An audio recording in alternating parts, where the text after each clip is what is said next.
Have you noticed when you scroll through social media lately, you don't really see your friends anymore? You might see viral videos, random clips, even strangers dancing in kitchens you never been to. But your cousin's new baby picture or your friend's new business post, nowhere in sight. And maybe you notice something else. When you post, your engagement is down. The same people you talk to in real life aren't even seeing your content. Well, that's not by accident.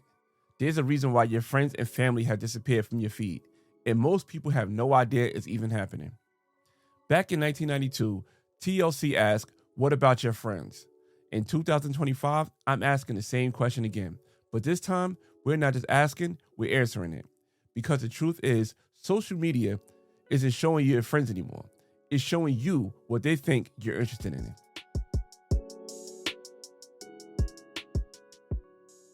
What's going on, y'all, man? Welcome back to the Broken Traditions Podcast with your host, Leron Gaskins, aka Big Ellie. They call me Big Ellie.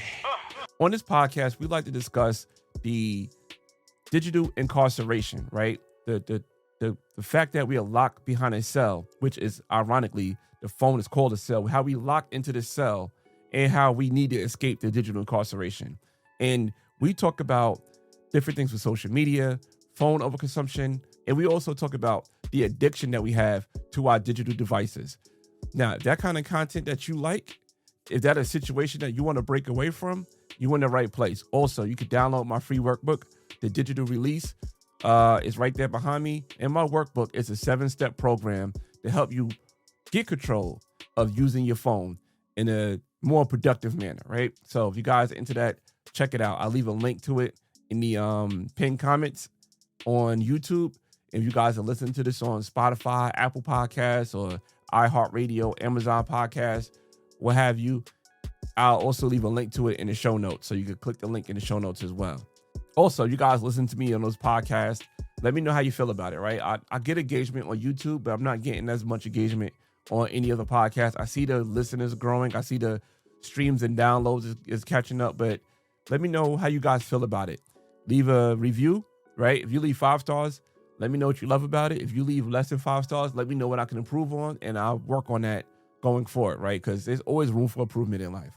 So this week's episode is going to play on the song "What About Your Friends" by TLC, right? So back in 1992, TLC, the legendary group from out here in Atlanta, ATLANTAGA is where I stay. Shout out to the dream. So the legendary group TLC had a song, right? So let me make sure I get this right. TLC had a song on their debut album, Ooh on the TLC Tip. It was the 3rd single, right? Fact check me and let me know in the comments if I got that right. And the song was called "What About Your Friends?" And it was a great song, great question back then. It had like a good message, but now I want to kind of remix it.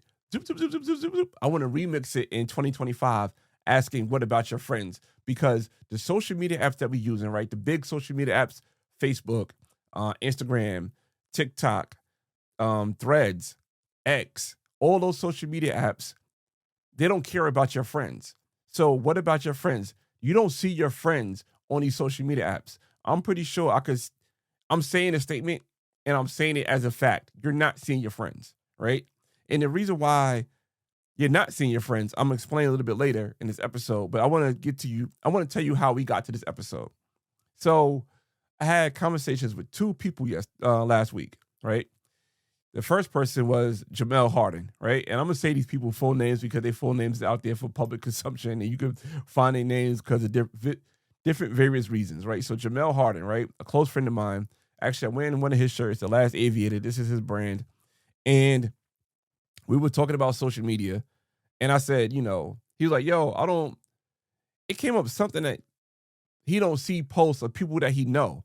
And I'm like, yeah, you're not going to see posts of people that you know. But he didn't know why. He just knew that he didn't see the people. And I'm like, you're not going to see the people. And he was like, he just kind of confused because he been using social media for so long, and how social media has been, the times that we've been using social media, he's confused that it changed to what it's at, but he didn't know that it changed it, right? And another person, Sean Haynes, right? Shout out to Sean Haynes. Sean Haynes is, he's also from New York, like where I'm originally from, But Sean Hayes was in town in Atlanta, and we shot an episode of Wins and Lessons together. But getting to the point of having a conversation about his episode, because I like to have a sit down with the guest before we come on to the studio. So we were also talking about social media, and he's like, "Yo, I don't see none of your posts," and I'm like, "Yes, I know. That's by design. That you're not going to see my stuff." He didn't know that I drop an episode every week on the Broken Traditions podcast. He didn't know that I drop episodes the first and third Monday for Wins and Lessons. He said, "I don't see it." And I'm like, "Yeah, you're not going to see it because that's also by design." But we're going to talk about that. We're going to talk about why they're not seeing these things, right? And when I had the conversation with these two gentlemen, I realized a lot of people don't know this. Like, to me, it's common knowledge because as a content creator, I'm somebody who like to look into different things. Like, all right, I'm going to work on something and I want to know how things work in the back end so I understand how to move forward, right? So with social media, I understand, like, all right, if I want to grow my following on, say, Instagram, I know how my posts have to be. I know how to edit it a certain way for it to catch up and for people to discover it. I know how that works. You know what I'm saying? I know how that works. Same thing with TikTok, same thing with Facebook. Like, I know how each platform works for me to grow on each platform. Now it's up to me to apply it. And I'll be honest with you guys, the only application I applied is these methods to that works for each platform is Instagram and YouTube. That's why, the following and the subscription and following grows bigger on those platforms for me than it does on TikTok. I'm just not interested in TikTok. But there is a reason why this is happening, right? So now this episode is for people who don't know that this is going on, right? For people who like, damn, why nobody's commenting on my post? Why, I don't see my friends no more. Like, how I didn't know that this party happened. How I didn't know my cousin had a baby. How I didn't know these things. And these people posted it on their social media. How I'm not in the loop like a hula hoop. I'm the opposite of a hula hoop right now because I don't know what's going on. And the platforms that used to show me this stuff don't show me this stuff no more. And a lot of people don't realize that there was a shift. And the shift happened right under your nose. But the crazy part about the shift that happened right under your nose was the shift that kept you even more addicted to these apps. So you may not know that. That's what this episode's for. So now the shift that happened, right? The shift happened because of TikTok. TikTok was the shift that happened. So the big social media platforms, right? Let's talk about, like, say, for instance, Twitter, right? Twitter have a formula that people like, and they went to Twitter to have these conversations on Twitter, right? They had a formula that works for them. Same thing with Instagram. Instagram had a formula that works. Say, for instance, with Instagram, I like, all right, shout out to Turnip Vegan, right? Shout out to Turnip Vegan Todd. Say, like, oh, I like Todd's content because Todd is creating dishes in a creative way and a vegan dishes. And I'm like, all right, I want to watch what Todd got going on. So I follow Todd. So now that I follow Todd, I want to see Todd content. So back in the days, whenever Todd posted something, I see it, right? That's how it worked. I see the post. He posted something. I see it because chronologically it's coming down my timeline when people that I follow, the people that I'm interested in, is posting stuff. So, like, say Todd is somebody that I'm interested in his content. Then say, for example, if you say someone like Thrift, right? Shout out to Alex, Thrift Jesus. So when she posts something, this is a friend, and I'm like, all right, now I see something that Thrift is posting as a friend, right? So Todd is somebody as a person of interest. Thrift is also a person of interest, but also a friend of mine. So, like, boom, I see that. It's chronologically when they post, I see it. Instagram went away from that, if you haven't noticed it. Same thing with Facebook. Facebook is like, all right, this is somebody I went to church with, somebody I went to school with, somebody I worked with, somebody, just in passing, a family friend and what have you. So when they post stuff, it comes up in chronological order. That's the strong suit of those social media apps. But when TikTok came out, TikTok didn't care about that. What TikTok did was a For You page. And you go in there, you They created an algorithm that kind of worked in your interest, not in the people that you wanted to follow. And of course, TikTok took off like a rocket. And when TikTok took off, these social media apps start scrambling and figure out what they should do next, right? So I want to share a clip with you guys. I'm going to share 2 clips. That's why I got the headphones on. I mentioned in the last episode. I want to share 2 clips with you guys, right? So this first clip I want to share with you guys is from Cal Newport, right? So Cal Newport, he's the author of a New York Times bestseller, Deep Think, right? So he's the author of his, and he has a podcast, and I listened to this podcast also last week, and it's not about social media, but I want to take the part out about social media that he mentioned because he's speaking about an article that he wrote. I think, oh my God, when he say he wrote this article, well, he'll say it. He'll say it. I don't want to miss out the opportunity of when he said he wrote this article. So let's play this clip of Cal Newport from his podcast. And as always, I'll leave links in the show notes so you guys could, watch the podcast in its entirety. Like I said, this episode that Cal Newport had that I'm taking the clip from is not about social media. The episode is about AI and Sora 2. But this is an interesting part of the episode that kind of falls in the context of why you're not seeing your friends and family on your social media. So let's continue. But then TikTok came along. And the thing about TikTok is that it doesn't really care about who its users are. And TikTok did not really care about who knew who, follower graphs, favorites, interests. They didn't really care about that either. They basically bypassed the elements that made the social media giants hard to compete with. So I want to bring up on the screen here. This is the way I explained it in my article. So why don't I just read this because I think it captures it well. The effectiveness of the TikTok's experience is found in what it doesn't require. Unlike Twitter, TikTok doesn't need a critical mass of famous or influential people to use it for its content to prove engaging. The short video format grabs users' attention at a more primal level, relying on visual novelty or a clever interplay of music and action or direct emotional expression to generate its appeal. And unlike Facebook, TikTok doesn't require that your friends already use the service for you to find it useful. Though there are some social features built into TikTok, they're not the main draw of the app. TikTok also doesn't rely on its users to manually share content with friends or followers to surface compelling offerings. It assigns this responsibility to its scary good recommendation algorithm. All right, so TikTok bypassed the competitive advantages that protected the social media giants by just saying, look, we're just going to take a whole bunch of content. We don't care who creates it. And we'll use a very good, probably like 2 tower style recommendation app to just show you a constant stream of stuff we'll think you like, and we'll adjust what you show you based on your behavior, and it will just be right to the brainstem interesting. When Facebook, Instagram, and Twitter noticed that and chased after TikTok, they ignored or walked away from their competitive advantages. When they started adding features that just served up content selected by algorithms independent of who created it or who you like or follow as a user, they were basically walking away or walking beyond their own proverbial castle walls. And out there in the plains beyond, they were vulnerable. So I ended that article in 2022 with a warning, which I'm going to read right here. All right. This all points to a possible future in which social media giants like Facebook may soon be past their long stretch of dominance. They'll continue to chase new engagement models, leaving behind the protection of their social graphs, and in doing so, eventually succumb to the new competitive pressures this introduces. TikTok, of course, is subject to these same pressures, so in this future, it too will eventually fade. The app's energetic embrace of shallowness makes it more likely in the long term to become the answer to a trivia question than a sustained cultural force.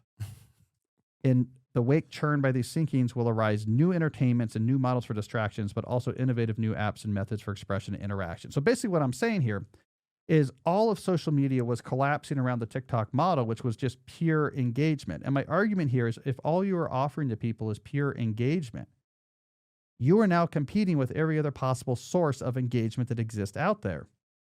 When Facebook is saying your friends are here, you can see what your friends are up to, I'm not competing with Netflix. I'm not competing with podcasts or slot machines or pornography or anything else because I'm offering you a very specific thing that only I can do. But when I'm instead just giving you like a long, infinite feed of videos from people you don't know or really care about that are just trying to capture your attention, then that's just purified engagement. And you're competing with anything else in that moment that might grab my attention.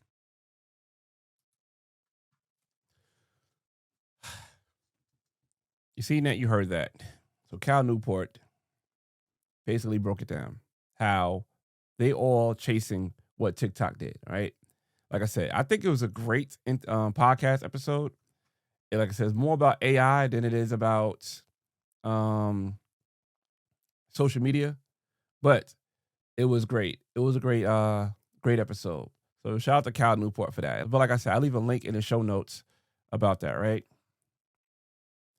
And I want to read some data for you guys real quick. As of 2024, 70% of content seen on Instagram and Facebook feeds come from non-followed accounts. Just think about that. 70% of content seen on Instagram and Facebook feed comes from non-followed accounts. Now, the reason why I want to read that quote to you guys, right, is because I want to share another clip with you guys, right? This is the last clip I want to share with you guys. I want to share another clip with you guys of the CEO of Instagram, Adam Mosseri, right? Adam Mosseri is sitting down with Marques Brownlee, right? Marques Brownlee is one of my favorite YouTubers, one of my favorite content creators who is in the space of tech, right? Whenever I'm in my tech bag and I'm ready to buy something, as far as like a phone, a tablet, maybe a MacBook or something like that, I usually refer to Marques Brownlee's video, right? I've been doing that for years. And shout out to Marques Brownlee. But Marques Brownlee, he has another podcast called Waveforms, right? Where he sit down with the people that he works with and they talk about tech and things of that nature. And for whatever reason, right? When you see the clip, if you guys are watching this, I'm gonna have Marques Brownlee YouTube and the YouTube of his podcast. So they kind of did like a joint podcast. No, they used like joint accounts, right? So you could add somebody on a video and it shows up on both feeds. Some people loved it, some people hated it. You know, me personally, I follow both, so it didn't make a difference to me. But some people hated that he used his bigger platform, which is his personal page, and he used his podcast platform, which is a smaller page, and put them together. And, you know, it was kind of widespread. But it's a sit down with Adam Mosseri, the CEO of Instagram. And what he said is very interesting about followers. He kind of slipped it in there, so you have to listen real closely. I might do a run it back, and you guys could watch it again or listen again. And it's like, all right, he did say that, right? And again, it's a great podcast episode, especially if you're into social media and the direction of social media is going into. I'll suggest you guys listen to that podcast episode with Marques Brownlee and Adam Mosseri. But let's go to that clip. But in terms of what they consume, more and more of it is recommendations, content from accounts that you do not yet follow. Like I said, this is the CEO. He said the same thing. The 70% of what you see on your feed is from accounts you don't follow. So the CEO of Instagram is basically putting that to words. Let me run it back. My bad for interrupting because it's not a long clip. So I'm going to run it back. My bad. But in terms of what they consume, more and more of it is recommendations, content from accounts that you do not yet follow, particularly Reels. And so in that world where following still matters, but matters less than it used to, how can we give you more control over the experience? And so we took a look at that meme, and then we took a look at some of the new opportunities that some new technologies and AI allow. And we created a way for you to actually see what we think that you're interested in. Mm-hmm. I saw that. I got that far. Yeah, you got that far. So I hit the button and I saw the 8 or 9 top topics that it thinks I'm interested in. Yeah, it's not comprehensive. It's the top ones. Okay. That's funny because the number one is like the model name of a car that I've been looking at for years, which makes perfect sense. So I shouldn't be shocked that it knows that about me, but it's funny that it's gotten that just from essentially how I've engaged with content that's been recommended to me. Yeah. All right. So you see, now you heard that.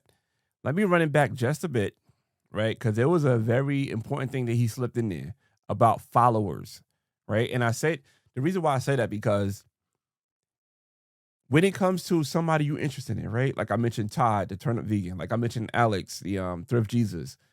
Anybody that you're interested in following or a friend, right? Say, for example, like Jamel, right? I mentioned Jamel, and I said how I don't see Jamel's content. Matter of fact, I didn't say that, but I'm saying that now.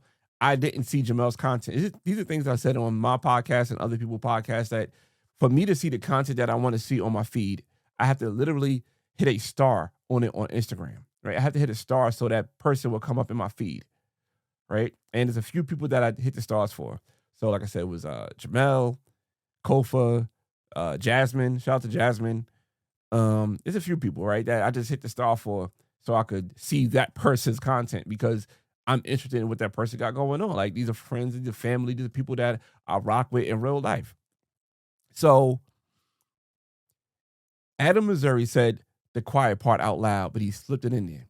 He said, in the world where followers does not matter like it used to, or something like that, right? Let me not misquote Mr. Missouri. So let's play that back one more time for you guys so you can check it out. And listen closely to him slipping that in there because... But in terms of what they consume, more and more of it is recommendations, content from accounts that you do not yet follow, particularly Reels. And so in that world where following still matters, but matters less than it used to. In the world where followers matter, but matters less than what it used to. And as a content creator, as somebody who studies the patterns of social media, I knew that. I'm at a weird space where on Wins and Lessons podcast, episodes are getting more views than I got subscribers. And the crazy part about it, that's not uncommon. But like, you see something like that, you be like, damn, why is he getting more views than followers? Or he got more views than subscribers? Because the subscriber doesn't matter no more. The follower doesn't matter no more. You are interested in somebody's content. You telling this app, this platform, I'm interested in this person. That does not matter no more. I gave another example of this when I did my live stream about Lizzo. How Lizzo have 25 million followers on TikTok and her videos don't get more than 500,000 views. How she's not getting more than 500,000 views even though her following is 25 million. So 25 million people. Let's just round it to this, like, because it's almost close to 26 million. But let's just say let's say out of that 25 million, let's say for argument's sake, 22 million are not bots. And maybe out of that 22 million, because Lizzo been in the game for a minute, maybe they're not active on social media no more. Maybe they're not a fan of her music no more. Maybe they passed away, right? It could be a number of things why some people not engaged with the content. But out of that 22 million, you telling me only 500,000 people are seeing it? That's not adding up. And Lizzo's going through that. Trust me. Joe Blow down the street or Lame Jane down the street, they going through it too. Everybody's going through it. And it's like you opted in to follow somebody and you're not seeing the content. And like I said, for the people from back in the days who used, Instagram in its original state, Facebook in its original state, Twitter in its original state, even MySpace in its original state. You want to go back further? Black Planet, for those who had Black Planet back in the original state, everything was posted in chronological order. It was people you interested in, people that you followed, people that you wanted to see, all in chronological order. Now, like I said in that quote, in Facebook and Instagram, 70% of things that you see is not coming from people you follow. TikTok got to be worse. Got to be 90% of things you see on TikTok is things you don't follow. Things that they think that you want to be on there. And why are they doing this, right? Why is that the direction? Because Adam Missouri also said this in the podcast, The Quiet Part Out Loud, with Marquez Brownlee. And I should have clipped that part too, but I'm going to just paraphrase it. Well, he didn't say it verbatim, but he said it kind of like you had to read between the lines. Meta, Instagram, social media, all those apps are ad agencies. Their main thing is to sell ads. The main thing is not to keep you connected with your friends and family and people you work with, or say like my cousin Melanie had a baby. Their job is not to have that to be their main priority. Their job is to, hey, let me see, I could put this, keep you on this loop so I can slip ads in there while you're in this loop. That's the main objective. That's the main objective when it comes to Instagram. That's the main objective when it comes to Meta. Facebook, Instagram, shoot, even WhatsApp. So here's the problem. Social media made us feel like we're staying in touch. But when in reality, they pulling us apart. And like I said, say for instance, you know, my little cousin had a baby, right? And I didn't see the post. She's thinking that, oh, you're ignoring me. When really the algorithm never showed it to me. So I'm using this app to keep in contact with family. And my family's promoting life events like marriage and, you know, babies and sometimes death in the families and things of that nature. The algorithm, like, you're not interested in that. Let me keep showing you stuff that you're interested in. And when you do things like that, you kind of create this level of animosity against people, right? And I had this before. And once I learned how the algorithm worked, I realized that it wasn't the people, it was the algorithm. So, like, say a business I have, say a post that I post, say something I created, I post it, I'm not getting likes, I'm not getting shares, people that I'm rocking with is not really into it, or people that I'm rocking with in real life not engaging with the post until it hit the algorithm, until I post something that hit the algorithm. And I'm saying to myself, like, damn, they're not really rocking with me like that? Like, are these really my friends? You know, going back to the question, what about your friends? Are these really my friends? Are these really people that I have to, you know, step back from because the hard work I'm putting into creating content, they're not seeing it, right? Or now I know how the algorithm work. I could create content that could go viral, right? Because I know how the thing's working. And I'll be like, all right, I could do this. That's going to work. But now I'm doing this. That can make a friend not even get the full concept of what I'm saying. And they can interpret it in their mind the way they see it and become upset with me. And now we're not friends because of something they've seen because I'm trying to feed an algorithm. I want to get a quote from MIT's technology review back in 2024. This quote says, algorithmic filtering has created a crisis in perceived intimacy. People mistake platform decisions for personal rejection. That is where we at with it. We're confusing disconnection with disregard. It is not our fault that we don't see each other's stuff, but we don't know why we don't see each other's stuff. It's not our fault why people don't see what you post. And we take it out on the people, not on the algorithm, not knowing that. But now we have to have ways to stay connected in this age, right? Of the age of the For You page. One thing we could do, right? We could reclaim real connections because I'm guilty of this. When somebody don't post on social media, and I'm like back when I was on social media a lot, I didn't think about that person who didn't post on social media for whatever reason they had going on, right? People disconnect from social media for a number of reasons. And when that person disconnect or that person don't come up in my algorithm, I'm not really thinking about that person.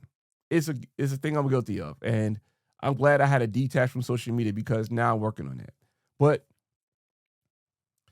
that being said, I have to create direct loops.